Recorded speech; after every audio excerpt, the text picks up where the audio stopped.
I stared at the $10.5 million in my account. It cost me years of sleepless nights and working until my hands went numb. Instead of celebrating, I called my family and told them I was bankrupt. 4 days later, their chilling reactions proved they only loved me when my wallet was open. By the end of this, none of them could pretend they did not know what hit them. My name is Lucy Martin. I am 36 years old and living in Charlotte, North Carolina. I built an enterprise human resources software company called Threadline Systems from absolute scratch. I missed holidays and slept under my desk more times than I could count. Today that chapter finally closed. The screen of my laptop illuminated the quiet darkness of my home office. I sat there completely paralyzed as I stared at the bank portal. The wire transfer had cleared. The acquisition by the corporate giant Halcyon Grid Technologies was finalized. The balance staring back at me was $10,500,000. It did not look real. The text spelling out the massive deposit felt like a glitch. I pressed my hands into my eyes and looked again. The numbers remained unchanged. A massive suffocating weight I had carried for years evaporated, leaving me dizzy and breathless. I wanted to cry. The tears prickling my eyes were a chaotic mix of exhaustion and a fiery sense of vindication. My family had always viewed my ambitions with pity and annoyance, seeing me as a workaholic throwing my youth away on a pipe dream. I reached toward my phone resting on the mahogany desk. I needed to call my mother and my younger brother. I wanted to hear the exact moment their condescension shattered against the cold, hard reality of a massive financial exit. My fingers barely brushed the cold metal casing of the phone before another hand clamped down over mine. It was a firm grip. I looked up and saw my husband, Ryan Hale, standing beside my chair. He had been watching me from the doorway. I expected a hug, or for him to grab the champagne we had been chilling for 3 days. I expected a loud cheer. Instead, his face was a mask of solemn concentration. He did not say congratulations. He did not smile. He just kept his hand firmly planted over mine, trapping the phone against the wood of the desk. "Do not tell them yet," he said quietly. His voice carried a heavy weight that immediately sliced through my euphoric haze. I blinked up at him, feeling deeply confused. "What are you talking about?" I asked, my voice raspy. The wire cleared Ryan. "The money is sitting right there. It is over. We won. I just want to tell my mother. I want them to know we finally made it to the finish line." Ryan let out a measured breath. He pulled a chair over and sat down right next to me, forcing direct eye contact. "I know you do, Lucy. I know exactly how much you crave that validation from them. But I want you to stop and think for one single minute before you make that call. Think about the pattern." I bristled immediately, pulling my hand away. "What pattern are you talking about?" "Every time your mother or brother calls, what is the tone of the conversation?" he asked, leaning forward. "When was the last time they called just to ask if you were sleeping enough? When was the last time they invited us to dinner without sliding a veiled request across the table right around dessert? They are intensely warm and incredibly present right up until the very moment you write the check or sign the guarantee for whatever temporary loan they desperately need. Then they vanish completely until the next emergency strikes." Anger flared in my chest, hot and sharp. "You are being entirely too cynical." I snapped back at him. "Yes, they have asked for financial help in the past. We are family. That is what families do when things get tough. They are just a little self-absorbed sometimes. They are thoughtless, not mercenary. You make them sound like parasites." Ryan did not flinch or raise his voice. He just watched me with those steady, perceptive eyes. "I am not trying to be cruel to you, Lucy. I am trying to protect you. You just secured enough wealth to change the trajectory of our lives forever. If you call them right now and announce you are wealthy, they will throw you an absolute parade. They will tell you how proud they are and how they always believed in your vision. But you will never truly know if they are cheering for you or cheering for the human cash machine you just became." I glared at him, the pure joy of the moment rapidly souring into a bitter, heavy pit in my stomach. "So what is your grand plan then? I just lie to them forever and hide the money?" "No," he said softly. "You test them. You call your mother and you tell her the deal fell through at the last second. You tell her Threadline Systems collapsed under mounting debt, and you had to file for personal bankruptcy. You tell her you are completely broke." I stared at him in horrified silence. The suggestion felt completely insane. It was manipulative and dark and went against every instinct I possessed. "I cannot do that," I whispered, shaking my head. "If they are just thoughtless like you claim," Ryan continued, his tone unwavering, "then they will rally around you in your darkest hour. They will offer a couch to sleep on or a hot meal. But if I am right, their reaction in the next 72 hours will tell you everything you ever need to know about whether they love Lucy the person or Lucy the open wallet." The silence in the room stretched out thick and suffocating. I desperately wanted to scream at him to get out and let me have my hard-earned moment of triumph. I wanted to prove him wrong with absolute certainty. But as I sat there glaring at his calm demeanor, an ugly, insidious seed of doubt began to take root deep in my mind. Unbidden memories started flashing behind my eyes. I remembered the panicked, late-night call from my brother demanding immediate cash to avoid eviction, while he was simultaneously posting pictures from a very expensive lounge on social media. I remembered my mother entirely forgetting my birthday, but remembering to ask me to cover her premium auto insurance renewal the very next morning. The memories stacked up, creating a suffocating tower of evidence I had spent years meticulously ignoring. I looked down at the phone sitting on the desk. The burning urge to call and brag had completely died. The screen of the laptop was still glowing with the massive bank balance, but the numbers suddenly looked less like a glorious reward and more like a massive glowing target painted directly on my back. "Fine," I muttered, my voice sounding completely hollow. "You want proof? I will give you your proof. But I'm not calling them right now." Ryan stood up, giving my shoulder a gentle reassuring squeeze before stepping back into the shadows of the hallway to give me space. I did not reach for the phone. Instead, I shifted my gaze back to the laptop monitor. I opened a new browser tab and typed in the administrative credentials for the legacy accounting system we used at Threadline. The interface loaded with a sluggishness that used to infuriate me, but tonight I barely noticed. I bypassed the revenue projections and navigated straight into the raw financial ledger. I set the filter parameters to meticulously capture the last 5 years of data. I typed in my mother's maiden name, my brother's name, and the names of their respective shell companies. I hit the enter key. The database churned for a few long seconds before populating a list of transactions that scrolled down far past the bottom of the screen. I started clicking through the attached invoices, the wire transfer receipts, and the hastily written email approvals I had sent at 2 a.m. while desperate to get back to my actual work. Line by line, column by column, the terrible truth began to materialize in stark, undeniable black and white. There were no emotional interpretations to be found here. There were only concrete dates and massive dollar amounts. I spent the next 2 hours digging relentlessly through the digital archives. The deeper I went into the records, the colder my blood ran. The sheer volume of capital that had bled out of my company and my personal accounts under the guise of temporary family emergencies was absolutely staggering. I saw the exact patterns Ryan had pointed out rendered in irrefutable data points. I saw the immediate radio silence that followed every single cleared check. I saw the fabricated expenses and the manipulated narratives they had fed me over the years. I closed the laptop with a soft, definitive click. The room was cast back into complete darkness. I sat in the silent office, the ghost of the spreadsheet still burning itself into my retinas.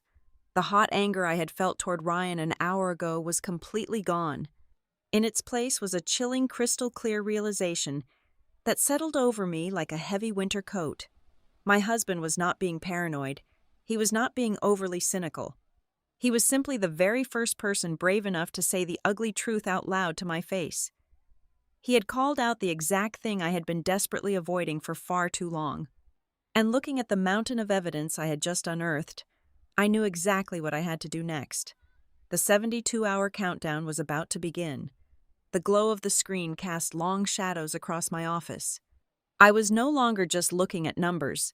I was performing a clinical autopsy on my own familial relationships. I pulled up the statements for the secondary corporate credit card I had issued to my mother, Diane Mercer. The explicit agreement when I handed her that plastic was that it existed solely for medical emergencies. She was getting older, and I wanted to ensure a sudden hospital visit or a massive prescription cost would never cause her panic. I filtered the spreadsheet by merchant category. There were no copays. There were no pharmacy charges. Instead, line after line detailed exorbitant charges at a luxury wellness retreat in Sedona. There were multiple debits for hot stone massages, eucalyptus body wraps, and premium facial treatments. I cross-referenced the dates with her social media history. She had told me she needed a week of quiet rest for her severe migraines. She had used my emergency medical fund to fly business class to a resort and drink champagne by a heated infinity pool. The audacity of labeling a 5-star vacation as a medical necessity made my blood run absolutely cold. I felt a physical ache in my jaw from clenching my teeth.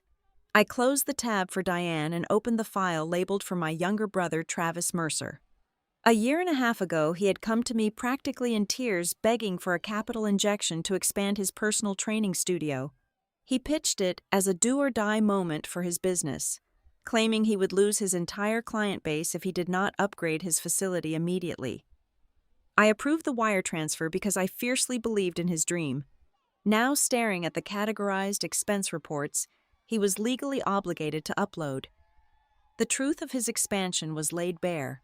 Not a single dollar went toward new weights, cardio machines, or hiring additional trainers. He had blown the entire sum on custom-imported Italian leather sectionals for what he called a very important person recovery lounge. Worse, a massive chunk of the capital was used as a down payment on a top-of-the-line luxury sport utility vehicle. He registered the imported truck under his business name to secure the tax write-off, all while draining my personal liquidity to fund his flashy image. He was driving around town projecting massive success entirely funded by my sweat. Then there was my sister-in-law, Brooke Mercer. I navigated to the vendor payment portal and typed in her consulting firm name. For 2 solid years, my company had paid Brooke a generous monthly retainer for what she designated as brand strategy and market positioning. I opened the company's shared cloud drive and searched for any document, presentation, or spreadsheet authored by her. The search results came back completely empty. I dug into the legacy communication channels and email servers. There was absolutely nothing. She had never delivered a single piece of actual work. She attended a few preliminary video calls, offered vague buzzwords about synergy and aesthetic alignment, and then happily cashed a massive check every single 30 days. I had essentially been paying her a hefty salary simply for existing in my brother's life and calling herself a consultant. My chest tightened as I moved to the final and perhaps most infuriating folder. My stepfather, Glenn Mercer. He was a man who prided himself on his traditional values and financial prudence, yet he was the one who had cornered me during a family dinner to co-sign a bridge loan. He claimed he needed temporary leverage to renovate a dilapidated lakefront boathouse he had purchased on a whim. He looked me dead in the eye and swore on his honor he would clear the debt in exactly 6 months once his seasonal dividends paid out. I pulled up the secure banking portal and checked the status of that specific loan guarantee. The principal balance had not decreased by a single fraction of a cent. It had been hanging over my credit profile for 3 long years. He was making the absolute bare minimum interest payments just to keep the bank from calling me directly, using my pristine credit score as a permanent shield for his reckless real estate hobby. Each row of data was a surgical strike against my naive loyalty.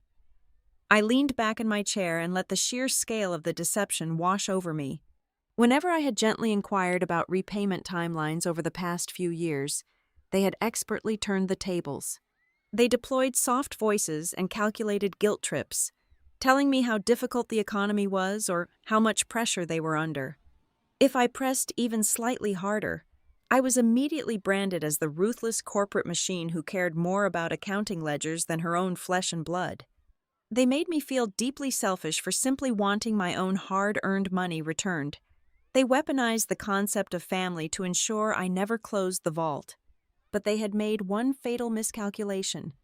During the rapid scaling phase of my company, my former chief financial officer had noticed the alarming outward flow of capital to my relatives. He was a strict, no-nonsense veteran of corporate finance who flatly refused to let me bleed my own equity dry. He had instituted a mandatory policy that every single dollar leaving the company or my personal accounts for family assistance had to be backed by a formal paper trail. Because of his relentless nagging, I now sat on a pristine digital vault of legally binding promissory notes, electronically signed loan agreements, explicit email confirmations, and text messages acknowledging the exact terms of every single debt. They thought they were taking advantage of a soft-hearted sister and daughter, completely forgetting that they were actually dealing with a heavily documented corporate entity. I exported the entire historical ledger into a master spreadsheet and highlighted the outstanding totals. I ran the final summation function. The number that populated at the bottom of the column made my stomach physically drop. The collective amount of unreturned capital was staggering. It was more than enough to purchase a beautiful second home in the mountains outright. It was enough to seed a robust private investment fund that could generate passive income for decades.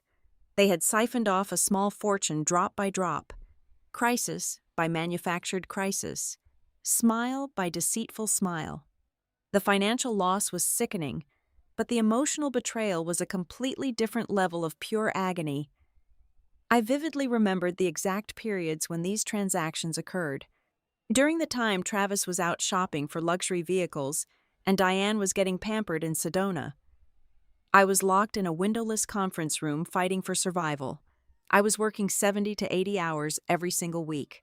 I was missing meals, losing sleep, and fighting off absolute physical and mental burnout to keep my company afloat and my employees paid. I was sacrificing my health and my youth to build something real. Meanwhile, my family was standing on the sidelines criticizing me for being entirely too obsessed with money, all while simultaneously reaching deep into my pockets to silently fund their leisure and their vanity projects. The vague, uneasy feeling of being utilized that had haunted me for years was completely gone. I no longer had to wonder if I was being overly sensitive or unfair to my own blood. The ambiguity had been permanently burned away by the cold light of the computer monitor. I had concrete data points. I had irrefutable timelines. I had a perfectly clear, high-definition picture of profound greed wearing the comforting mask of familial love. I sat in the quiet dark of my office, feeling the last remaining shreds of my familial guilt evaporate into the thin air. I closed the master spreadsheet and saved it directly to my encrypted desktop. The time for giving them the benefit of the doubt was officially over. I picked up my phone, my fingers steady and resolute. It was time to invite them all to dinner. I picked up my phone on Thursday morning and dialed the numbers one by one. I told each of them I was hosting a mandatory family dinner this weekend because I had a massive financial development to discuss. I kept my voice entirely neutral and professional. Not a single person asked if I was okay. Not one of them asked if I was stressed or tired from the weeks of negotiations. My mother simply gasped and asked if I was catering from that incredibly expensive coastal seafood place downtown. I told her yes. She said she would wear her good pearls and hung up immediately. Ryan stood by the kitchen island chopping vegetables for a side salad. He watched me end the final call with my stepfather. Ryan did not say a word to me. He just offered a sad, knowing nod. We spent Saturday afternoon preparing the dining room together. I wanted everything to be absolutely perfect. I wanted the setting to be as opulent as they expected, so their true intentions would surface without any friction or hesitation. We laid out the imported linen tablecloth and set out the fine china we received as a wedding gift but never bothered to use. The catered spread arrived exactly at 5 p.m, featuring massive platters of chilled oysters, butter-poached lobster tails, and perfectly seared scallops. It was a feast fit for a massive celebration of newly acquired wealth. My mother Diane was the first to arrive. She practically floated through the front door. She was wearing a new silk blouse and her signature heavy perfume filled the entryway instantly. She grabbed me by the shoulders and planted a dramatic, exaggerated kiss on my cheek. She was radiating a frantic, manic energy. She looked around the house as if she was already calculating the square footage for a massive structural upgrade. She told me how proud she was of my hard work and how she just knew this glorious day was coming. Her eyes were constantly darting toward the dining room, checking the size of the seafood spread. Travis and Brooke arrived 20 minutes later. They did not bring a bottle of wine or a simple dessert to share. Instead, my brother walked in carrying a thick, glossy color-printed portfolio bound in heavy leather. He slammed it down on the entryway console table with a loud, heavy thud. He was practically vibrating with nervous excitement. Brooke followed right behind him, wearing a designer dress that cost more than my first car. She gave me a tight, practiced smile that completely failed to reach her eyes. Glenn walked in last. He gave me a firm, stiff handshake and immediately asked Ryan what kind of premium scotch we were pouring tonight. We moved into the dining room and took our respective seats. Ryan sat at the far end of the table, acting as the silent observer. I sat at the head. I decided to stick strictly to the plan we had discussed. I would let them drive the conversation entirely. I would let them show their hands and lay out their expectations before I revealed a single actual detail about my financial situation. The porcelain plates were barely filled before the ambush truly began. Travis did not even wait for everyone to start eating their first course. He reached under his chair and pulled out the thick leather portfolio. He slid it directly across the polished wood table until it hit the base of my water glass. He leaned forward, resting his elbows heavily on the table. He told me he had found the absolute perfect real estate opportunity. It was an abandoned industrial warehouse district on the edge of the city limits. He wanted to gut the entire block and build a hybrid luxury wellness club and high-end evening lounge. He used complicated corporate words like vertical integration and demographic capture to sound legitimate. He spoke rapidly and waved his silver fork around for dramatic emphasis. He told me the municipal zoning was already approved and all he needed was a massive injection of first-round capital by the end of this current month to secure the anchor property. He looked at me with hungry, desperate eyes and casually mentioned a figure in the low seven figures as if he was asking me to pass the black pepper. Before I could even process the sheer breathtaking audacity of his demand, Brooke smoothly and seamlessly inserted herself into the active pitch. She took a delicate bite of a scallop and dabbed her mouth with a linen napkin. She looked at me and said that if I decided to go big and fund Travis, she would personally step in to handle all the corporate branding and external media strategy. She smiled sweetly and told me she would even offer the family a heavily discounted retainer fee for her exclusive services. She framed it as a massive charitable favor to me. She was openly offering to take my money to market a business funded entirely by my money. I looked down at my expensive plate. The rich, buttery smell of the lobster was suddenly making me physically nauseous. I took a slow, deliberate sip of ice water. I did not say yes, and I did not say no. I just nodded slowly and let the heavy silence hang in the air. That tiny window of silence was all Glenn needed to pivot the conversation directly to his own personal agenda. He cleared his throat loudly while swirling the expensive scotch in his crystal glass. He completely dismissed my brother and his wellness lounge idea with a quick flick of his hand. He looked directly at me and shifted into his authoritative patriarch voice. He announced that he had been closely monitoring the luxury real estate market up north near the mountains. He found a massive, sprawling lakefront estate that was significantly underpriced due to a highly motivated seller. He told the entire table that right now was the critical moment for the family to secure tangible physical assets to preserve multi-generational wealth. He spoke about the massive estate as if it was a collective democratic family decision. He talked about where we would park the new boats and which master bedrooms would belong to which family members during the upcoming summer holidays. He never explicitly asked me for the money. He simply operated under the ironclad, unspoken assumption that my incoming capital was the sole engine that would purchase this multi-million-dollar vacation compound. He looked at me and told me he needed a firm binding commitment by Tuesday morning so he could instruct his broker to lock in the escrow account. The absolute pinnacle of the evening came right as the empty dinner plates were being cleared away. Diane had been sitting quietly absorbing all the competing aggressive pitches from her husband and her son. She suddenly clapped her hands together sharply. She smiled a bright, terrifying smile that showed all her teeth. She announced to the room that we were all thinking entirely too small. She looked around the table and declared that it was officially time to establish a formal family office. She had been reading various magazine articles about how ultra-wealthy families pooled their resources together to manage vast investments, handle philanthropic giving, and minimize heavy tax burdens. She looked directly at me and said that my financial success was a divine blessing for the entire bloodline. She proposed setting up a corporate structure where my incoming millions would be professionally managed but democratically distributed among us all.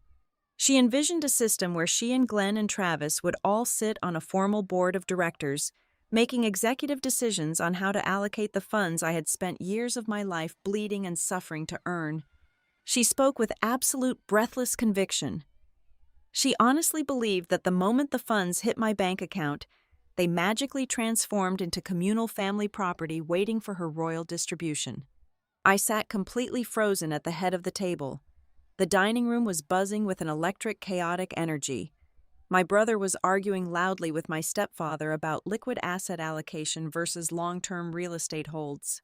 My mother was loudly dreaming about hiring a full-time wealth manager who would report directly to her personal phone. My sister-in-law was typing furiously on her mobile device, likely already drafting a premature press release for her imaginary new branding contract. I looked down the long table at Ryan. He was staring back at me from the opposite end. His expression was completely blank, but his eyes held a profound, devastating sorrow for me. He was watching my heart break in real time. I looked around at the people who shared my exact blood. We had been sitting at this table for nearly 2 hours. We had consumed thousands of dollars worth of premium seafood and rare aged liquor. They had pitched imaginary businesses, demanded luxury vacation homes, and attempted to legally restructure my entire financial existence to benefit themselves. And in all that time, through all those elaborate presentations and aggressive entitled demands, not a single one of them had stopped to ask me a single personal question. No one asked how the grueling final days of the corporate acquisition went. No one asked how I felt now that the relentless, crushing pressure of running my company was finally over. No one asked what my personal dreams were, or what I wanted to do with my own life now that I was finally financially free. I was not a daughter in this room. I was not a sister. I was not even a human being to them anymore.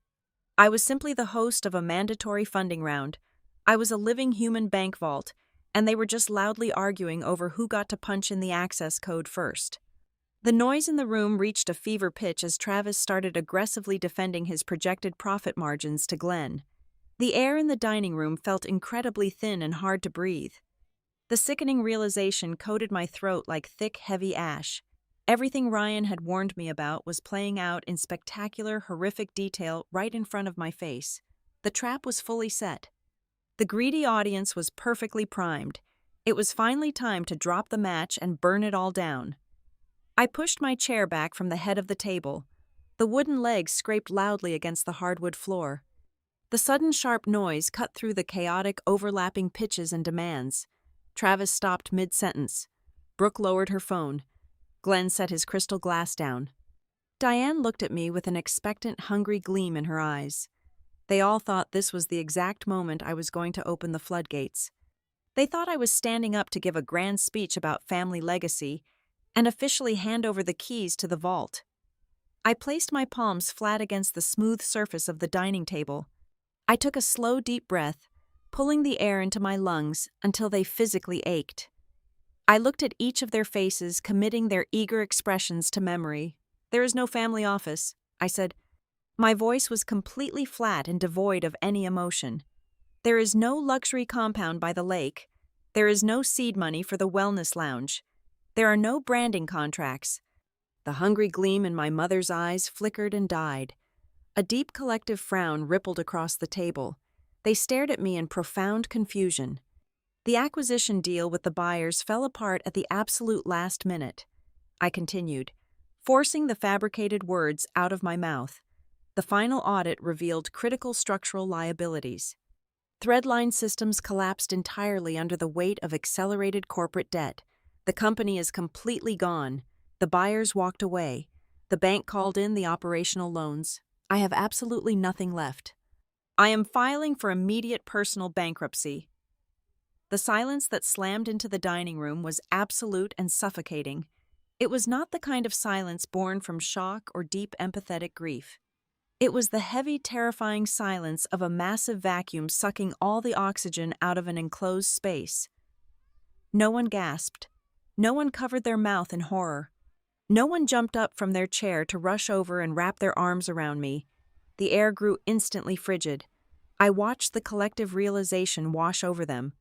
I watched the imaginary millions they had just spent the last 2 hours dividing up evaporate into thin air. They were mourning the sudden violent death of their own unearned wealth. Travis was the very first person to break the heavy silence. His face twisted into a mask of pure panicked frustration. He did not ask how I was feeling. He did not ask if I was going to lose my house or how I was going to feed myself. "Are you telling me the capital injection for my project is completely off the table?" he demanded. His voice was loud and entirely devoid of any sibling affection. He leaned forward aggressively. "You promised me you would look at my portfolio. I have contractors waiting for a deposit by Monday morning. You cannot just pull the rug out from under me like this. What exactly am I supposed to tell my real estate broker?" "I just told you I'm facing complete financial ruin," I replied softly. "I am drowning in debt and you are asking me about your contractors." Before he could snap back at me, my mother abruptly shifted in her chair. The color had completely drained from Diane's face, leaving her skin an unhealthy ashen gray. Her hands were shaking visibly. She did not reach out to comfort her ruined daughter. Instead, her manicured fingers dove frantically into her expensive designer purse. She dug around until she pulled out her leather wallet. She flipped it open and yanked out the corporate supplementary credit card I had given her. She stared down at the small piece of plastic as if it had suddenly turned into a venomous snake. "Is this card going to be declined?" she asked. Her voice was thin and sharp with absolute panic. She looked up at me with wide, terrified eyes. "I have an entire month of holistic treatments booked starting next week. I already authorized the holding fee. Are you telling me this account is frozen? You have to leave this specific line of credit open until I can figure out my personal scheduling." She was staring at personal bankruptcy, and her only concern was whether her luxury spa treatments would bounce. I felt a cold, hard knot form in my chest. It was the absolute confirmation of everything Ryan had warned me about. Glenn did not waste his time with panic. His reaction was pure calculated self-preservation. He leaned his heavy frame against the table and glared at me. The jovial patriarch from 5 minutes ago was completely gone. In his place was a ruthless stranger. "What exactly did you disclose to the bank regarding my boathouse renovation guarantee?" He growled. His voice was low and menacing. His eyes narrowed into tight slits. "You listen to me very carefully. You are not going to drag my pristine credit profile down into your pathetic sinking ship. You need to call the loan officer first thing tomorrow morning and legally sever my name from your catastrophic mess. I am not paying a single dime for your corporate incompetence." I looked at the man who had asked me to risk my own financial security to fund his weekend hobby. "You promised you would pay that loan off 2 years ago," I reminded him quietly. "Now you are calling me incompetent." Brooke scoffed loudly from across the table. The sweet, supportive sister-in-law routine evaporated in less than 60 seconds. She threw her linen napkin down onto her half-eaten plate of expensive scallops. The disgust on her face was visceral. "This is absolutely unbelievable," Brooke snapped. Her voice dripped with pure venom. "Why would you force us to come all the way over here and waste our entire evening? I canceled a highly exclusive networking event to sit here and listen to you announce you are a complete failure. You showed a shocking lack of respect for our time. You should have just sent a brief email instead of staging this dramatic little pity party." I let my shoulders slump forward, intentionally projecting an image of total, utter defeat. I looked around the table, letting my voice crack slightly. "I really do not know what I'm going to do," I whispered, looking directly into my mother's eyes. "The lawyers are talking about asset seizure. The banks might take the house by the end of the month. I do not even know how I'm going to buy groceries or keep the lights on for the next few weeks. I am so incredibly scared." I threw the bait out into the open water. I gave them one final golden opportunity to step up and act like a real family. I waited for someone to offer a guest bedroom. I waited for someone to offer a small temporary loan.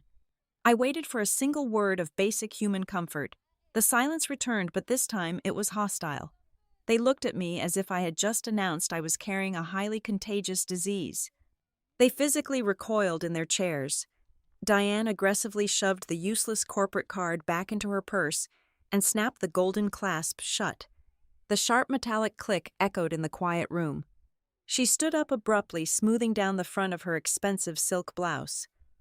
"Well, you are an adult," Diane said coldly, looking down her nose at me.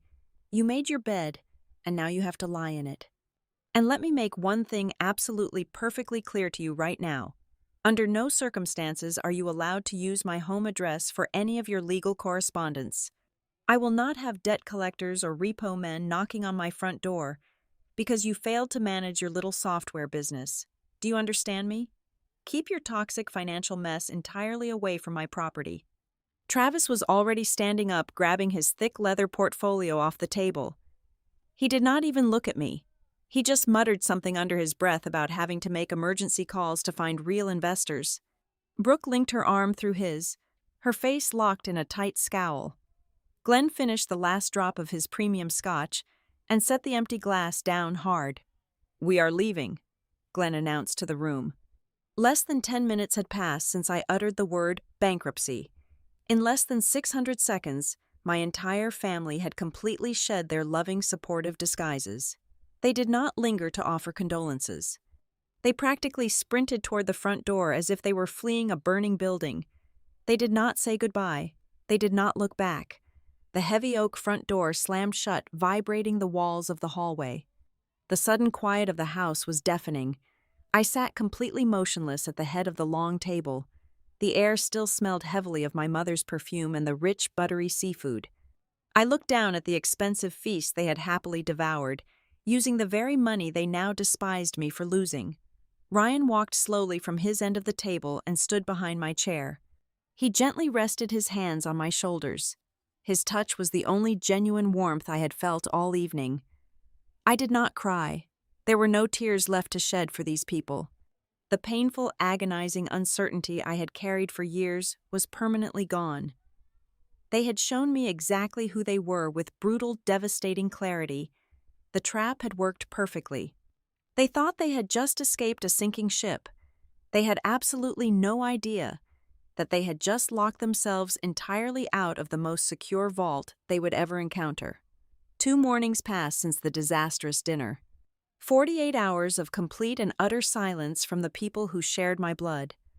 No phone calls checking on my mental state. No text messages offering a warm meal. Just a profound, echoing absence. I woke up on Tuesday with a hollow feeling in my chest. Ryan was already awake, sitting at the kitchen island with a cup of black coffee. I told him I needed to run an experiment.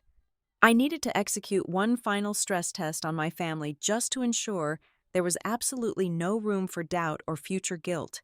I was not going to ask for thousands. I was not going to demand they repay the massive loans they owed me. I was going to ask for the bare minimum of human decency. I drove across town to the premium fitness center my brother Travis operated. I parked my modest sedan a few spaces away from the imported luxury sport utility vehicle he had purchased using my diverted business capital. The truck was gleaming under the mid-morning sun. I walked through the sleek glass double doors into the reception area. The space smelled of expensive eucalyptus and fresh rubber. Travis was standing near the front reception desk, reviewing a printed schedule. He looked up and saw me. His entire posture instantly stiffened.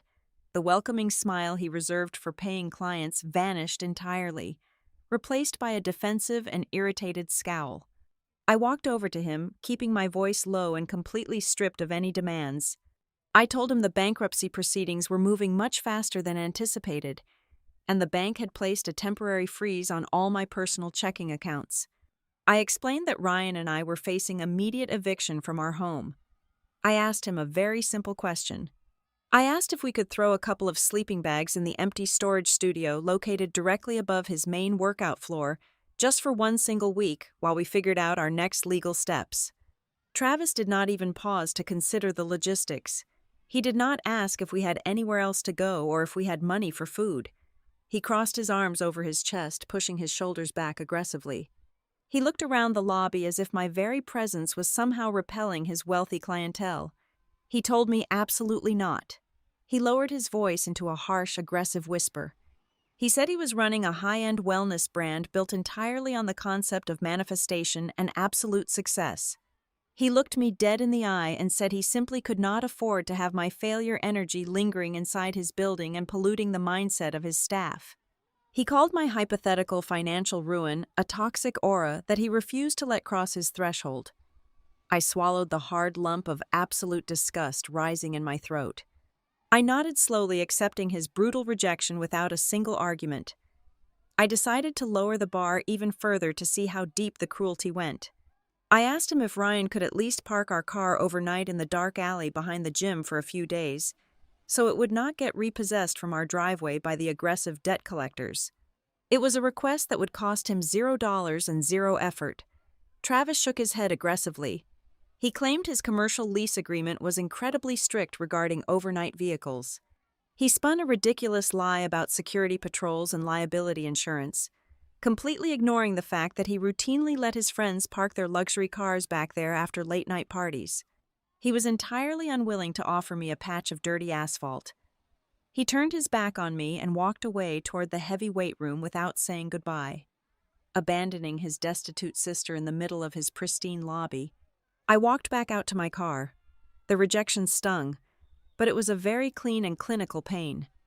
I started the engine and drove directly toward the affluent suburban neighborhood where my mother Diane and my stepfather Glenn lived. The drive took exactly 45 minutes. I pulled up to their immaculate 2-story colonial house. The front lawn was perfectly manicured. The flower beds were blooming with expensive seasonal arrangements. I walked up the paved brick pathway and rang the polished brass doorbell. Diane answered the door. She was wearing a plush cashmere sweater and holding a delicate porcelain teacup. The moment she saw me standing on her porch, her face hardened into a mask of pure annoyance. She did not open the heavy screen door to let me inside. She kept the wire barrier securely between us as if poverty was an airborne disease she might catch. I did not waste time with small talk. I kept my posture defeated and my voice perfectly pathetic. I told her the power company was threatening to shut off the electricity at our house by tomorrow afternoon. I asked her if she could possibly loan me exactly $600 just to clear the immediate utility bill. I promised her with absolute sincerity that Ryan would repay her the entire amount the very second his next corporate paycheck cleared on Friday. It was a microscopic fraction of the money she had siphoned from my medical emergency fund for her luxury spa retreats. Diane slowly lowered her teacup. She looked me up and down with an expression of profound pity, mixed with intense revulsion. She took a deep breath and launched into a cold, practiced lecture. She told me that bailing me out would only enable my poor financial habits. She said that a grown adult must learn how to clean up the messes they create for themselves. She spoke about personal responsibility and the harsh realities of the real world. As she lectured me about financial discipline, she gestured repeatedly with her left hand. The morning sunlight caught the heavy gold and diamond tennis bracelet wrapping gracefully around her wrist. It was the exact same piece of custom jewelry I had purchased for her 50th birthday using my very first major executive bonus. She was standing there wearing thousands of dollars of my hard-earned affection, while loudly refusing to hand me $600 to keep my lights on. I looked past her shoulder. Glenn had stepped out from the main hallway and was standing directly behind her. He had a folded newspaper tucked under his arm. He heard every single word of my desperate plea and every single syllable of her cruel rejection. He did not step forward to intervene. He did not gently suggest they could spare a few $100s for his stepdaughter. He simply stood there with a grim expression on his face and nodded slowly in total agreement with his wife. He was silently endorsing the absolute freezing out of my existence. Diane told me she had a charity luncheon to attend and could not stand around arguing all morning. She firmly closed the heavy wooden door right in my face. I heard the solid metallic click of the deadbolt sliding into place. I turned around and started walking slowly down the brick pathway back toward my car. I had not even reached the concrete sidewalk when my phone buzzed violently in my coat pocket. I pulled it out and looked at the illuminated screen. It was a notification from the family group chat. My sister-in-law Brooke had just sent a message to everyone. She did not know I was standing in my mother driveway, but Travis had clearly already called her to complain about my visit to the gym. The message was displayed in bright, sharp letters across my screen. Brooke complained that everyone needed to lock their doors and ignore their phones because Lucy is starting to knock on doors begging for pocket change. She added that it was deeply embarrassing and that I was acting like a desperate vagrant trying to drag the entire family down into the mud with me. I stopped walking. I stood perfectly still on the concrete sidewalk, staring at the cruel text message. The morning breeze rustled the leaves of the expensive oak trees lining the wealthy street. 2 days ago, I had been crying in my office, mourning the loss of a family I thought I loved. Today, standing under the bright sun, reading those hateful words, I realized something entirely different. I did not cry. My eyes were completely dry. The heavy, suffocating sorrow that had weighed down my chest for years was entirely gone. In its place, a new sensation was rapidly blooming. It was something incredibly sharp and brilliantly cold. It was absolute crystalline clarity. I slid the phone back into my pocket. I opened my car door and slid into the driver's seat. I started the engine and merged back onto the main road heading toward the city.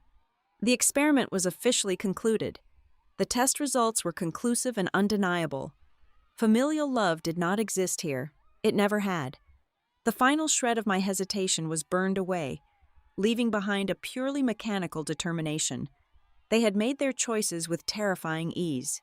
Now it was my turn to show them exactly what happens when the vault finally fights back. The sun had barely set when the first notification chimed on my laptop. It was just past 7:00 in the evening. I was sitting at the kitchen counter with a glass of tap water. I opened the email application. The sender was my mother, Diane. She had copied my brother, Travis, my sister-in-law, Brooke, and my stepfather, Glenn. The subject line was completely devoid of any warmth. It simply read, "Regarding the current financial situation." I clicked the message open and read the paragraphs. The language was jarringly formal. It did not sound like a mother writing to her child. It sounded like a corporate entity drafting a strict liability waiver. Diane explicitly stated that the family was officially declaring zero responsibility for my recent business failures. She wrote that my catastrophic mismanagement was entirely my own burden to bear. The second paragraph was a direct list of demands. She ordered me to completely cease any unannounced visits to her residential property. She demanded I stop calling family members to beg for petty cash. The final sentence was the most chilling. She explicitly forbade me from mentioning her name, Glenn's name, or any of their business ventures to any bankruptcy attorneys, court-appointed trustees, or debt collection agencies. Before I could even process the sheer absurdity of her preemptive legal defense, my phone vibrated violently against the marble counter. It was a rapid succession of text messages from Travis. He was evidently emboldened by our mother laying down the law. His words were entirely venomous. He typed that I had spent my entire adult life pretending to be some brilliant, invincible entrepreneur. He called me a fraud. He said I was arrogant and blinded by my own ego. The final text was a blunt knife to the ribs. He said I inevitably ruined absolutely everything I touched, and he was furious that my toxic failure was now threatening his mental peace and his personal brand. I did not reply. I just stared at the glowing screen. A few minutes later, another email arrived in the group thread. This one was from Brooke. She had attached a PDF file. Her accompanying text was sickly sweet, masking a deeply sinister intention. She called the attachment a clear record of our familial financial history. She suggested that since I was facing a complex legal audit, they should all be proactive and help me organize my chaotic paperwork. I downloaded the file and opened it. It was a beautifully formatted ledger. Brooke had clearly used her so-called branding expertise to design it, but the contents were a complete fabrication. Every single massive loan I had ever issued to them was retroactively categorized as an unconditional gift from the heart. The capital for my brother's gym was listed as a sisterly donation. The money my mother drained for her spa trips was labeled as an informal allowance. They were actively trying to reclassify hundreds of thousands of dollars in legally binding debt into untraceable personal gifts to ensure the bankruptcy courts could never claw that money back from their bank accounts. Ryan walked into the kitchen and saw me staring intensely at the fabricated ledger. He stood behind me and leaned over my shoulder to read the document. His eyes scanned the neatly arranged columns and the deceptive descriptions. He reached out and placed his hand over the computer mouse. He clicked on the File Properties tab and navigated to the Advanced Metadata section. "Look right here," Ryan said softly. His voice was incredibly steady, but laced with a sharp edge of realization. "Look at the document creation timestamp and the last modified timestamp." I followed his finger to the tiny gray text on the screen. The file had not been created years ago when these transactions actually occurred. The creation date was today. The timestamp showed it had been generated exactly 45 minutes ago. The last modified stamp was only 10 minutes before Brooke sent the email.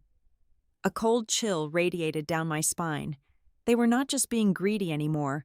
They were actively sitting in their houses writing a fake history. They were manufacturing fraudulent documents to protect their own assets from a federal bankruptcy proceeding they fully believed was happening to me. "This is not just family drama anymore," I whispered to Ryan. "This is an active conspiracy to commit fraud. They are trying to tamper with what they think is a federal financial investigation." I immediately picked up my phone and dialed the private cellular number of Naomi Price. Naomi was my absolute best friend and the lead corporate attorney who had guided Threadline Systems through its earliest legal hurdles. She was brilliant, ruthless, and deeply loyal. She answered on the second ring. I did not waste any time with pleasantries. I told her I needed her to open her secure email portal right this second because I was forwarding her a mountain of highly sensitive evidence. I spent the next 20 minutes sitting on the phone with Naomi while she silently reviewed the group emails, the vicious text messages, and the fabricated document Brooke had manufactured.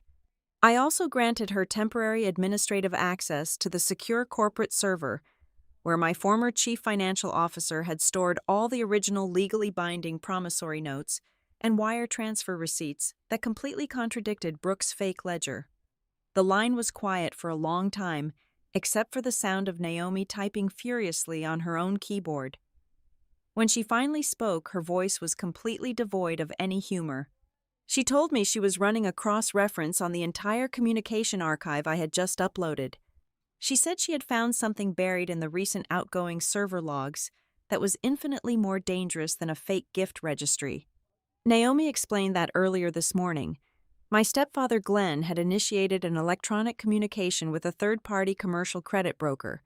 She read the intercepted email aloud to me. Glenn was attempting to quietly and rapidly restructure the massive bridge loan for his lakefront boathouse.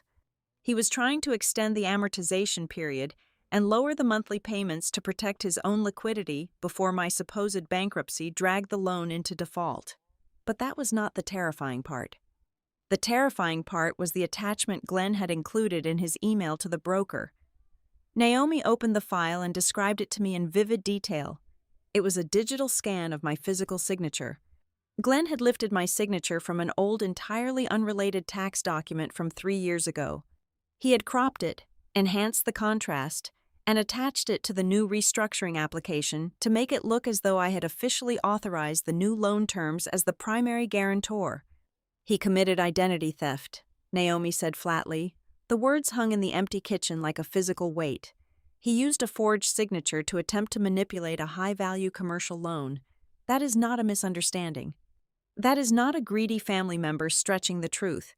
That is a massive felony. If he submits that final packet to the underwriting department, he crosses a legal threshold that carries mandatory prison time." The situation had escalated far beyond anything I had ever imagined. The petty theft and the emotional manipulation had suddenly mutated into a full-blown criminal enterprise. My family was so completely terrified of losing their unearned luxury that they were willing to commit federal crimes and forge my identity just to keep the money flowing. My initial instinct was pure blinding rage. I wanted to call Glenn immediately. I wanted to scream through the phone and tell him I knew exactly what he had done. I wanted to threaten him with the police and watch his arrogant facade crumble into absolute terror. I wanted to reply all to the email chain and attach the real promissory notes just to prove to Brooke that her little branding exercise in document forgery was a pathetic failure. "Do not say a single word," Naomi commanded. Her voice snapped me out of my furious spiral. I am speaking to you right now as your legal counsel. You are standing on a goldmine of actionable evidence. The absolute worst thing you can do right now is alert them that you know what they are doing. If you confront them, they will panic. They will delete files. They will destroy hard drives. They will hire aggressive defense attorneys who will try to muddy the waters and claim it was all a simple familial misunderstanding. So what do? I asked. My hands were shaking so hard, I had to rest my elbows on the counter to keep the phone steady. You do absolutely nothing, Naomi replied. Her tone was cold and calculating. You maintain absolute radio silence. You do not reply to your mother. You do not argue with your brother. You let them believe they have won. You let them feel entirely safe in their little conspiracy. You let them keep typing and sending and building their own legal coffin. I am going to spend the next 48 hours compiling every single byte of data into an ironclad legal portfolio. We are going to lock down the original copies, secure the metadata, and notify the correct banking authorities to freeze Glenn's loan application without tipping him off. She paused for a moment, letting the strategy sink in. When we finally strike, she added, her voice dropping into a deadly serious register, we are not going to do it over text messages. We are going to hit them with a legally binding tidal wave that they will never see coming. I ended the call and placed the phone face down on the marble counter. Ryan walked over and pulled me into a tight embrace. The kitchen was completely silent. The aggressive emails and the toxic messages were still sitting in my inbox, but they no longer held any power over me. They were no longer weapons designed to hurt my feelings. They were simply pieces of evidence. My family thought they were meticulously pushing me out of their pristine lives. They had no idea they were just cheerfully setting the stage for their own downfall. I looked at the dark window reflecting the kitchen lights. I was ready to let them hang. It was Thursday morning, exactly 3 days after Naomi locked down the digital evidence of my stepfather committing corporate fraud. The silence from my blood relatives remained completely unbroken. They were entirely convinced I was drowning in a sea of insurmountable debt. They felt secure in their cruel decision to sever all ties and leave me to drown. But Thursday was the scheduled publication date for the premier regional business magazine. Weeks prior to the disastrous family dinner, I had sat down for an exclusive and lengthy interview with their lead financial journalist. We discussed the grueling early years of Threadline Systems. I told the reporter about the freezing cold rented room where I wrote the initial software code, the years of eating cheap noodles, and the relentless drive required to survive in a ruthless industry. The magazine editors decided to make my story their massive cover feature. At exactly 8 in the morning, the digital edition went live across all major news syndicates. The physical copies hit the newsstands shortly after. The headline was printed in bold, undeniable lettering. It announced that a local female founder had successfully sold her tech startup to Halcyon Grid Technologies for a staggering $10,500,000. Directly beneath that massive number was a high-resolution photograph of me sitting at a polished mahogany conference table, smiling brightly as I signed the final acquisition documents. The trap I had set finally snapped shut. I was sitting in my living room with Ryan when the shockwave hit. My cellular phone had been resting quietly on the coffee table for nearly a week. Suddenly the screen illuminated. A text message alert chimed loudly. Then another. Then a voicemail notification popped up. Within 30 minutes, the device began to vibrate so violently it actually rattled against the glass surface of the table. It was a chaotic, relentless symphony of digital panic. The very same people who had treated me like a highly contagious disease just 72 hours ago were now desperately trying to break down my digital door. I picked up the device and watched the notifications cascade down the glowing screen. I did not feel a single ounce of joy or validation. I only felt a cold, sharp sense of vindictive satisfaction. The absolute sheer hypocrisy unfolding before my eyes was magnificent to witness. The first massive barrage of messages came from my mother, Diane. Just a few days prior, she had slammed her heavy front door in my face, refusing to lend me a few $100s to keep my electricity running, and explicitly banning me from using her address for my imaginary bankruptcy filings. Now her tone had undergone a miraculous and sickening transformation. She sent a massive block of text, claiming she had been completely beside herself with worry. She wrote that she had not slept a single wink all week because her heart was aching for her precious daughter. The lies were so thick they were almost comical. She actually had the audacity to claim that she had spent the entire previous afternoon cleaning and preparing the upstairs guest bedroom so I could move in whenever I needed a safe haven. She painted herself as the ultimate supportive matriarch, entirely erasing the memory of her standing on her porch, wearing the expensive jewelry I bought her while coldly telling me to suffer the consequences of my own actions. Before I could even finish reading her fabricated maternal devotion, a voicemail transcript populated on my screen. It was from my brother Travis, the man who had aggressively banished me from his fitness center because my failure energy would ruin his wealthy aesthetic, was now leaving me a breathless, chuckling voice message. He cleared his throat and adopted his best enthusiastic coach voice. He told me that I had completely misunderstood his previous harsh reactions.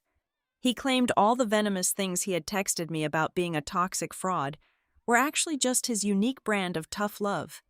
He spun a ridiculous narrative that he was purposefully being cruel to motivate me, to force me to stand up and fight back against the bank.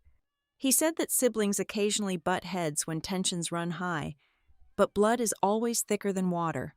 He casually suggested we grab an expensive steak dinner this weekend to celebrate my monumental victory, entirely omitting his previous aggressive demands for a massive capital injection for his imaginary lounge. Next came an email from my sister-in-law, Brooke. The woman who had drafted a fake legal document to steal hundreds of thousands of dollars and who had mocked me as a desperate vagrant to the entire family was suddenly my biggest fan all over again. Her message was dripping with sweet corporate jargon. She completely ignored her vicious behavior and instantly pivoted back to her parasitic branding scheme. She suggested that the two of us needed to sit down together like mature, empowered women. She wrote that my massive financial exit was the perfect launching pad to build a lucrative family lifestyle brand, and she generously offered to spearhead the entire media campaign for a small fee. She was still desperately trying to find a way to monetize my face and my bank account. Finally, a message arrived from Glenn. My stepfather did not lower himself to making pathetic emotional excuses like the others. He did not offer a single word of apology for his brutal behavior at the dinner. Nor did he mention his cowardly attempt to forge my signature on his commercial loan documents. His email was meticulously polite, entirely sterile, and reeked of calculated self-preservation. He formally requested that the entire family convene for a private summit this coming Sunday. He stated that in light of the new financial developments reported by the press, it would be highly prudent for us to sit down and restructure our old financial commitments in a manner that would be mutually beneficial for all parties involved. He was trying to hit the reset button before I realized the depth of his impending legal jeopardy. I sat back against the sofa cushions and let the device fall silent in my hands. The sheer volume of backpedaling was exhausting to process.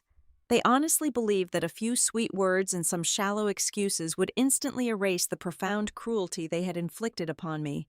They thought my lifelong desperate need for their approval would forever blind me to their transparent greed. They were completely wrong. I did not reply to a single message. I did not answer a single incoming phone call. I simply opened the settings menu and toggled the device into absolute silent mode. I walked over to my home office and booted up my heavy laser printer. I spent the next hour taking meticulous screenshots of every single text message, every single call log, and every single email they had frantically sent me that morning. The printer hummed rhythmically, spitting out page after page of warm, loving, hypocritical lies. I took these fresh sheets of paper and added them to the massive, heavily documented legal dossiers I had already prepared for each of them. I placed the thick folders into a secure leather briefcase. I was scheduled to meet Naomi at her downtown law firm in exactly 2 hours.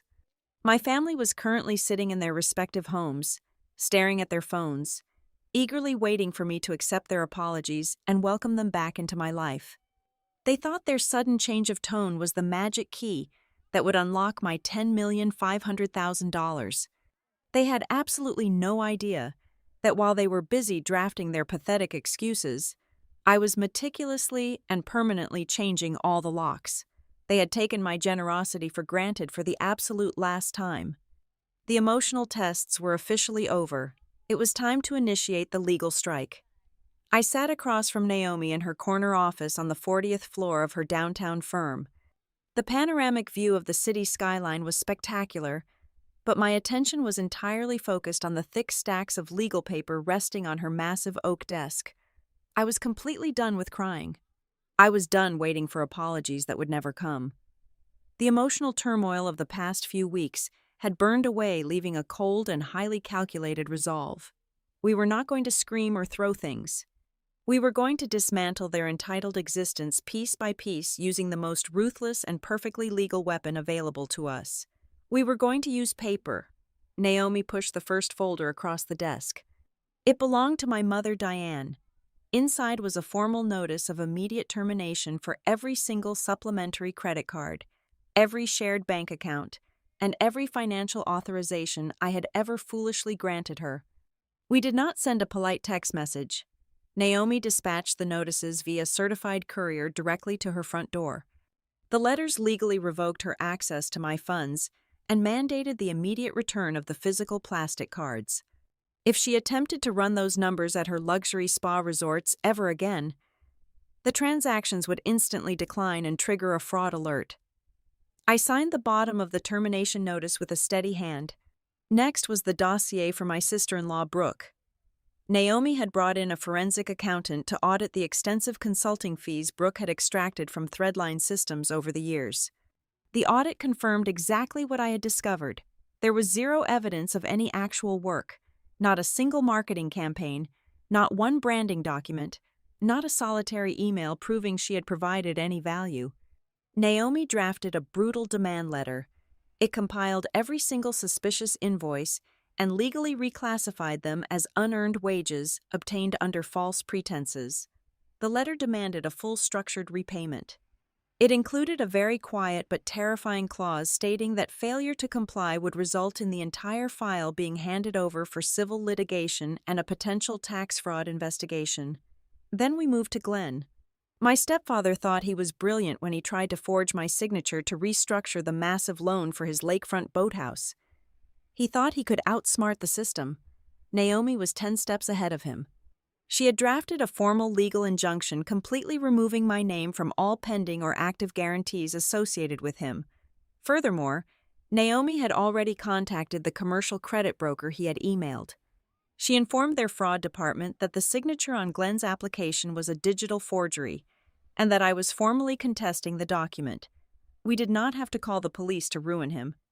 The banking institution would freeze his application, red flag his credit profile, and likely call in the original massive loan immediately due to his fraudulent behavior.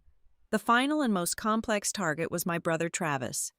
He had built his entire luxury fitness brand on a foundation of my capital.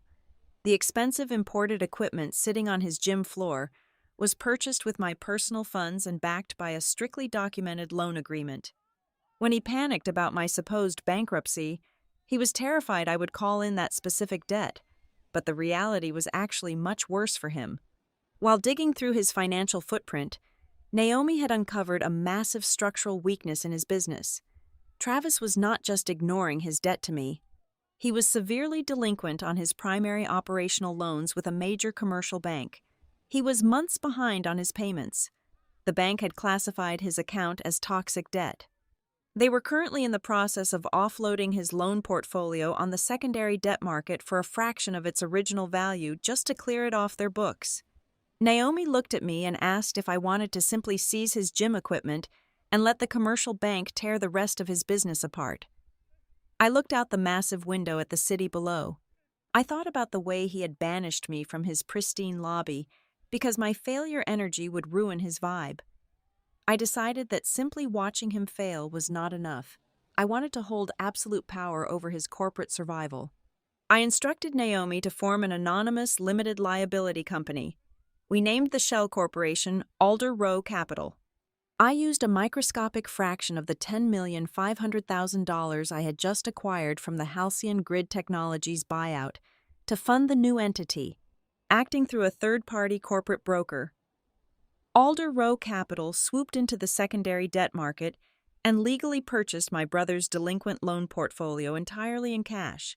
The transaction was swift and perfectly legal. The massive banking institution was thrilled to get rid of the bad debt. Travis received a generic automated notice that his loan had been transferred to a new holding company. He likely panicked. Assuming a ruthless collection agency was gearing up to seize his building, he had absolutely no idea that the faceless corporate entity holding the keys to his entire livelihood was actually his sister. I was no longer just his sibling asking for a favor. I was his primary secured creditor. I owned his debt. I owned his leverage. The person who would ultimately decide if his business lived or died was the very same woman he had refused to let park in his dirty back alley. With all the pieces perfectly positioned on the board, it was time to invite them to play the final game. Naomi drafted a beautifully worded, highly formal invitation and sent it to my mother, my stepfather, my brother, and my sister-in-law. The letter requested their mandatory presence for a private financial settlement conference at her high-end law firm on Tuesday morning. The wording of the invitation was a masterpiece of psychological manipulation. It vaguely referenced the recent media reports of my massive financial success and suggested that the purpose of the meeting was to address outstanding familial obligations and restructure our mutual interests moving forward. It sounded incredibly diplomatic. When my family received those heavy cream-colored envelopes, they undoubtedly interpreted the legal phrasing exactly as we intended. They thought the storm was over. They believed that my brief period of rebellion had ended, and I was finally returning to my proper role as the obedient family bank. They probably assumed they were walking into a lavish boardroom to receive massive apology checks and finalize the funding for their vacation homes and wellness lounges. They thought I was softening. They thought the invitation was a desperate plea for reconciliation and emotional healing. Not a single one of them realized that the upcoming meeting had absolutely nothing to do with forgiveness or mending broken hearts. I had already finished crying over them. The private settlement conference was not a negotiation. It was the designated location where I would finally flip the board over, reveal the legal traps they had blindly stumbled into, and force them to pay the ultimate price for their profound and unforgivable greed. Tuesday morning arrived with a heavy gray sky. I sat at the head of the massive glass table in the primary conference room of Naomi's firm. The room was cold and smelled of expensive leather and polished glass. To my right sat Naomi. To my left was Daniel Voss, a sharply dressed forensic accountant with a completely unreadable expression. Next to Daniel sat a senior representative from the commercial lending division of Glenn's Bank. Promptly at 10 o'clock, the heavy double doors swung open. Diane, Glenn, Travis, and Brooke walked in. They had clearly coordinated their wardrobe to project an image of humble professionalism. Diane wore a subdued gray dress instead of her usual bright silk. Travis had swapped his tight athletic gear for a tailored navy suit. They took their seats on the opposite side of the long glass table. They looked at the extra people in the room with mild confusion, but quickly dismissed them. They were entirely confident in their own narrative. They believed my temporary moment of financial panic had passed, and I was finally ready to assume my role as their permanent safety net. Diane initiated the performance exactly as we predicted. She did not start with an apology for locking me out of her house. She started with a heavily rehearsed display of maternal sorrow. She reached into her designer handbag and pulled out a delicate tissue, dabbing at the dry corners of her eyes. She looked at me with an expression of profound manufactured tragedy. She spoke about the agonizing pain of a mother watching her highly successful daughter lose her way. She claimed I had been isolated and poisoned by outside influences who simply did not understand the sacred bond of family. She was clearly implying that Ryan and Naomi had manipulated me into briefly defying her. Before Diane could even finish her theatrical weeping, Travis abruptly cleared his throat and seized control of the conversation. He leaned forward and rested his hands on the glass surface. He adopted a deeply serious tone, completely abandoning the cruel insults he had hurled at me just days ago.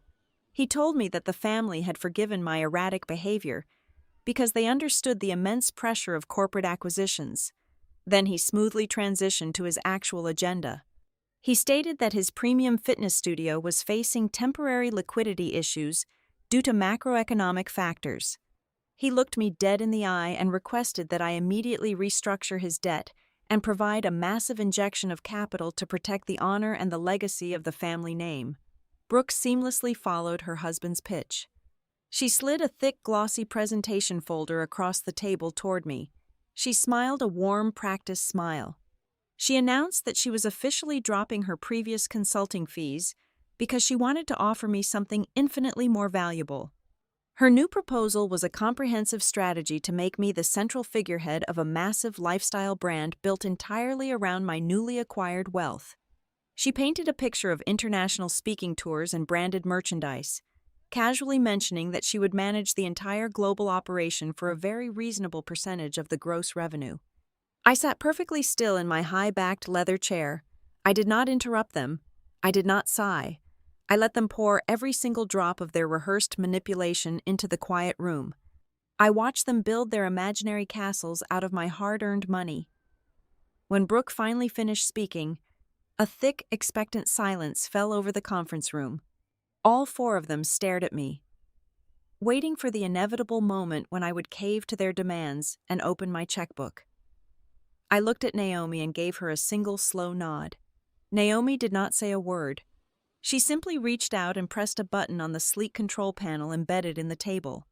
The heavy motorized blinds covering the massive windows hummed as they descended, plunging the room into dim shadows.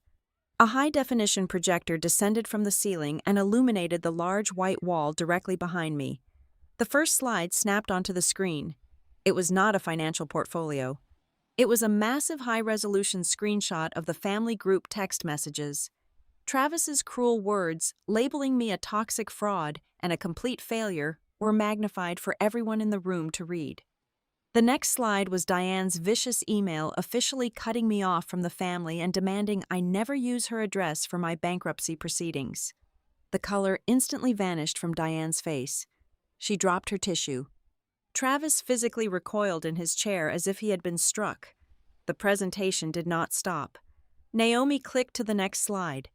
It displayed the fabricated gift registry Brooke had created, placed side by side with the forensic metadata analysis, proving it had been manufactured mere minutes before she sent it. Daniel Voss leaned forward and spoke for the very first time. His voice was clinical and devastating. He stated that attempting to reclassify legally binding corporate debt as personal gifts to defraud a bankruptcy court was a severe federal offense. Brooke opened her mouth to speak, but absolutely no sound came out. Then came the slide dedicated to Glenn, the screen filled with the email he had sent to the commercial credit broker, complete with the cropped and forged image of my signature. The bank representative sitting next to Daniel placed a thick manila folder on the table. The representative informed Glenn that his application for the boathouse renovation loan had been officially flagged for massive institutional fraud and that all his existing credit lines were currently frozen pending a full legal review. Glenn stared at the projected screen with wide, terrified eyes. His arrogant posture completely collapsed. He looked like a man who had just stepped on a live landmine. "You thought I brought you here to apologize," I said. My voice broke the suffocating silence. It was calm, measured, and completely devoid of any familial warmth. "You thought I was too soft to actually hold you accountable for the way you treated me when you believed I had absolutely nothing left." Travis desperately tried to regain control of the room. He slammed his hand against the table and pointed a shaking finger at me. He shouted that I was being vindictive and insane. He demanded that we immediately address his studio equipment loan before the aggressive secondary debt market buyers destroyed his entire business. He claimed a predatory firm called Alder Row Capital was already threatening to seize his assets. Naomi clicked the remote one more time. A new document appeared on the screen. It was the official corporate registration for Alder Row Capital. Directly under the list of managing partners was a single name. My name. I am Alder Row Capital. I told my brother. I kept my voice perfectly level. I used a fraction of my acquisition funds to purchase your toxic debt entirely in cash. You are no longer dealing with a faceless commercial bank. I own your equipment. I own your leverage.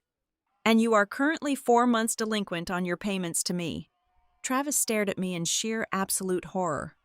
The realization that his sister held the absolute power to legally dismantle his entire livelihood hit him with the force of a freight train. He slumped back in his chair, his mouth hanging open in silent disbelief. Before the room could even process that massive revelation, Daniel Voss turned his attention directly to Brooke. He slid a dense stack of printed server logs across the glass table. He informed her that his firm had conducted a deeply exhaustive forensic audit of the corporate servers at Threadline Systems. He stated with absolute certainty that there was zero digital or physical evidence that she had ever performed a single hour of actual work to justify the massive consulting fees she had extracted from my company. He told her she had exactly 14 days to agree to a full repayment plan, or he would formally refer the matter to the state tax authority for immediate criminal investigation. Brooke started to cry. It was not the fake theatrical weeping Diane had attempted earlier. These were the genuine ugly tears of a person watching their unearned luxury evaporate into thin air. I looked at the 4 people sitting across from me. They were completely shattered. Their fake humility was gone. Their aggressive demands were silenced. They were stripped bare and forced to look at the undeniable ugly truth of their own actions. They finally understood the gravity of their situation. I had not invited them to this beautiful corporate office to negotiate a truce or to hand them a portion of my $10,500,000. I had invited them here so they could clearly see the massive reinforced steel doors slamming completely shut right in their faces. I reached down into my leather briefcase resting on the floor beside my chair. I pulled out 4 separate heavy manila folders.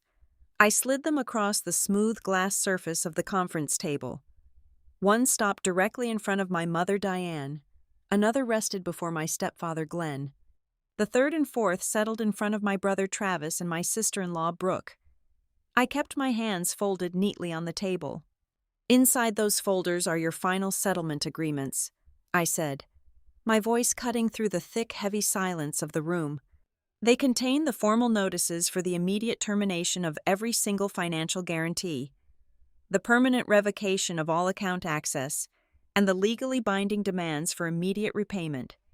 You have exactly one option today. You sign them before you leave this building, or we bypass the civil negotiations entirely and move straight into formal litigation. I turned my gaze directly to Diane. Her hands were shaking as she opened the cover of her folder. I am severing every single financial tie we have ever shared, I told her calmly. Inside your packet is a printed ledger detailing every single unauthorized transaction you made on my corporate medical emergency card. Every luxury spa treatment and every first-class flight is highlighted. If you attempt to deny these charges or refuse to sign the termination agreement acknowledging your misuse of those funds, Naomi will immediately file a civil suit for the full misappropriated amount. Diane gasped loudly, clutching the lapels of her gray dress. I did not give her a second to formulate an excuse. I shifted my attention to Glenn. Your folder contains a permanent cease and desist order, I stated, staring down the man who had tried to steal my identity. You will never again attempt to use my signature, past or present, to leverage any commercial or personal loans. If you or your broker make one single additional attempt to attach my name to your lakefront property debt, Naomi will immediately forward the entire forged digital packet to the federal authorities for a criminal fraud investigation. You are completely on your own with the bank. Glenn swallowed hard, his face pale and sweating. He looked down at his paperwork as if it were highly radioactive. I looked across the table at Brooke. She was still wiping genuine tears from her face. Your packet outlines a very strict and non-negotiable repayment schedule, I told her. You will return every single dollar of the consulting fees you extracted from Threadline Systems over the last 2 years. The dates and the exact installments are clearly defined. If you miss a single payment, my forensic accountant will submit his entire findings to the Revenue Service and initiate a formal restitution lawsuit with a demand for a full tax audit of your personal finances. Finally, I turned to Travis. My brother was staring at the Alder Row Capital documents with a look of pure, unadulterated panic. Your situation is the most straightforward, I said, I own the debt on your fitness studio equipment. Your folder contains a new ironclad repayment contract under my holding company. You will sign it right now and agree to the accelerated payment schedule, or I will instruct my legal team to initiate the standard collateral seizure process outlined in your original default terms. I will have moving trucks at your facility by tomorrow morning to strip the building down to the bare concrete. The sheer weight of the absolute consequences finally shattered their composed facades. The room erupted into absolute chaos. Diane broke down into loud, wailing sobs. She slammed her hands on the table, calling me a cruel and heartless daughter who had entirely forgotten where she came from. Travis jumped to his feet, kicking his chair back so hard it crashed into the wall behind him. He slammed his fists down on the glass, shouting that I was systematically destroying our family out of pure spite. Brooke pointed a trembling finger at Naomi, screaming that this ruthless corporate lawyer had brainwashed me and poisoned my mind against my own flesh and blood. The noise was deafening. They were throwing every emotional manipulation tactic they had left in their arsenal. They played the victims, they played the martyrs, and they demanded sympathy. I did not raise my voice. I did not yell back. I simply sat there and watched them thrash against the unbreakable legal cage I had built around them. I waited until they ran out of breath. When the shouting finally died down into heavy panting and angry glares, I leaned forward. I looked at each of them, letting the absolute cold truth ring out in the quiet room. Not a single one of you panicked when you thought I had lost absolutely everything, I said softly. The words hung in the air, sharp and devastating. When I sat at my dining room table and told you I was entirely bankrupt, facing eviction, and terrified for my future, you did not shed a single tear. You did not offer a single dollar. You sprinted out the door to protect yourselves. You are not panicking right now because our family is falling apart. You are only panicking because you just realized you can no longer use me. The truth of that statement hit them like a physical blow. Travis slowly lowered himself back into his upright chair. Diane stopped her theatrical sobbing and stared at the floor. Brooke looked away, entirely unable to meet my eyes. Glenn remained completely silent, entirely defeated. I stood up from my high-backed leather chair. I picked up my favorite heavy silver pen. I leaned over the table and signed my final authorized signature onto the master copy of the settlement agreements. I placed the pen down with a soft, definitive click. I am not taking away your homes. I told them, my voice carrying a calm, final certainty. I am not taking away your meals, and I am not taking away your honor. I am simply terminating my obligation to pay for all of those things. From this exact second forward, you will fund your own lives. I did not wait to see if they picked up their pens to sign the documents. I did not need to. Naomi and Daniel would remain in the room to oversee the final legal execution. I turned my back on the people who shared my blood. I walked toward the heavy double doors. Ryan was waiting for me there. He reached out and took my hand.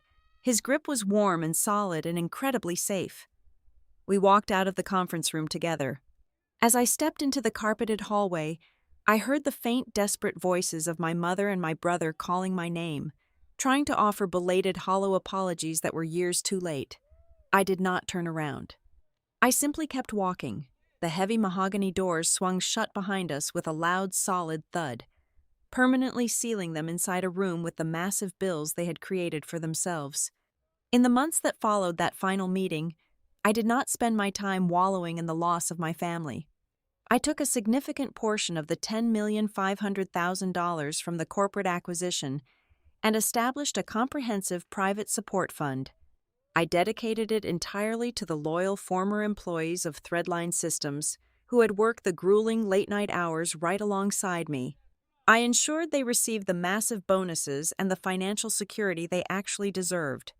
Ryan and I sold our house in the city and purchased a beautiful, quiet property tucked deep in the wooded hills, far away from the noise and the toxic demands of my past. It was a place where the phone never rang with fabricated emergencies, and the doors were only open to people who genuinely loved us. As I sat on my new back porch, one crisp autumn morning, watching the leaves fall across the peaceful lawn, I finally understood the true value of everything I had been through. The most incredible thing I kept after the grueling sale of my software company was not the $10.5 million sitting securely in my investment accounts. The greatest asset I walked away with was a profound and absolute clarity. It was a brutal, agonizing lesson about the true nature of greed and conditional love. It was incredibly expensive to learn, but it was a lesson I was extremely grateful to have, knowing with absolute certainty that I would never have to buy it twice. Thank you so much for listening to my story today. I would love to know where you are tuning in from, so please leave a comment below and tell me your location so we can connect and share our thoughts together. Please remember to subscribe to the Maya Revenge Stories channel, like this video, and show your support by hitting the hype button so this story can be heard by even more people around the world.